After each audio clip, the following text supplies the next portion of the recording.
As a ninja, your primary duties are clearing out hordes of husks and generally basically just creating mayhem for them, and the ninja excels in melee combat. For example, here I have Whiteout Fiona. I have Anatomy Lessons Plus, increases critical rating of swords, axes, and scythes by 45. Another primary duty of the ninja is to basically just clear out encampments, eliminate and collects, and other low maintenance missions as quickly as possible. What makes ninjas so effective is if you have a proper loadout for them and a proper melee weapon in order to further complement your loadout like you would with any loadout in general based upon its class. So Whiteout Fiona, since she has Anatomy Lessons Plus, increases critical rating of swords, axes, and scythes by 45. That's quite a sizable bonus. You pair that with Dim Mak. For each ninja, Shadow Stance regenerates 1.8% shield per second. Just modify your loadout based upon your preference, but the one I'm covering right now works quite well. I have Survivalist from Survivalist Jonesy here to regen health. I have Assassination from Lotus Assassin Sarah. If you don't have Lotus Assassin Sarah from the old pre-order bonus, then just get Assassin Sarah. She'll do the exact same thing for the Assassination perk. I have Deadly Blade Crash for Corrosive Strikes. Melee critical hits apply Snare and Affliction, which deals 37% of damage dealt each second for 3 seconds. And then I have Swordmaster Ken for Legendary Blade. During Shadow Stance, increases sword damage by 25%. That further buffs the sword damage in this loadout. And then I have Energy Siphon from Intergalactic Ken. Now, if you wanted to maximize the shield regen of this loadout, obviously you would put Intergalactic Ken up top, but since I wanted the crit rating for the application that I'm doing, he's in the support squad instead to provide some supporting shield regen. And then of course you run Adrenaline Rush and Stationary Hover Turrets. Now the thing to keep in mind also about ninjas is that they don't suffer from fall damage. If you'll notice down there, Menace Sleep, jump an additional time while airborne, ninjas don't take fall damage. And then they have Shadow Stance. After eliminating one enemy with melee weapons, enter Shadow Stance for 4 seconds. It increases armor by 60 and movement speed by 15%. So you can obviously stack a ninja with movement speed based sword weapons, but that will take out of your damage output if that's the route you're going to take. And every ninja has different perks,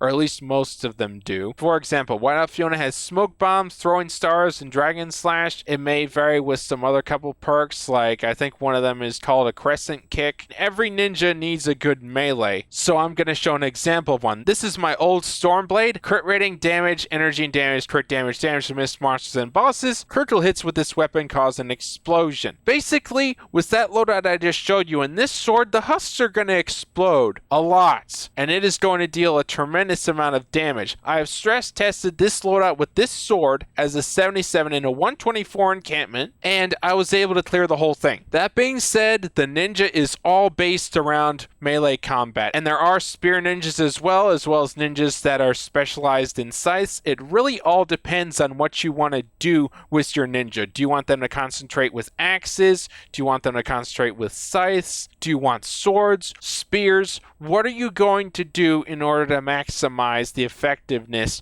of your ninja and your playstyle? And I'm going to go over here to Alchemist Sarah because she has ×3 shield regen. This loadout is featured on the channel, link in the description just for sake of time. And the sword she uses is the Guardian's Will, which brings this all together for ×3 shield regen.